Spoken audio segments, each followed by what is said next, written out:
we're going to talk about rate laws, which are slightly more complicated than rate expressions.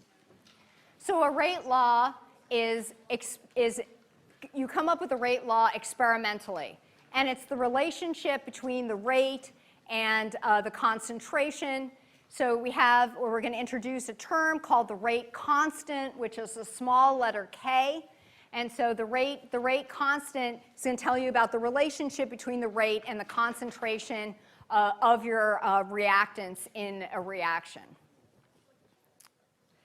So if we had that same reaction here, we could also write that the rate is equal to a rate constant times the concentration of your reactant A raised to a power m and B raised to a power n. So here, m and n are the order of the reaction with respect to A and B respectively. So m is the order of the reaction in A, and n is the order of the reaction in B, and our small letter k here is the rate constant. So that would be an expression for a rate law. And so now I'm going to tell you a lot of things that are true about rate laws. So a rate law, again, comes from experiment.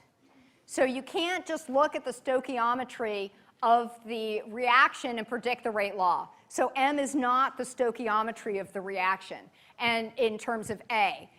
That is, unless the reaction is what we call an elementary reaction or a step in a reaction, and we're going to talk more about that next week. Then you can, if it's an elementary reaction, then you can use stoichiometry to predict. But for other reactions, you can't, and that'll become more clear next week when we talk about this in detail. So rate laws are not limited to reactants.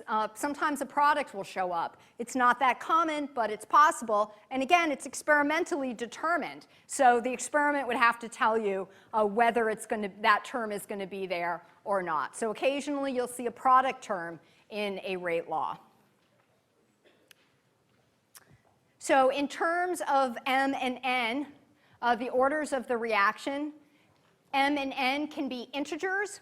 They can be whole numbers, they can, or fractions, negative or positive, lots of options for m and n. And let me tell you about all the options for, we're going to use m here. So you have this table in your notes. Most of it is blank, but some of it is filled in, and we're going to fill in the parts that are not filled in right now. So we're going to start in the middle, where the order of the reaction is 1 here, or m equals 1. And that's called a first order reaction. So these names are pretty much intuitive when you look at them. So here the rate law for a first order reaction would be our rate constant K times the concentration of A. So let's think about what that rate law would mean. Say you double the concentration of A, what would happen to the rate of the reaction? How many people say double? Raise your hand. Good, that's what happens.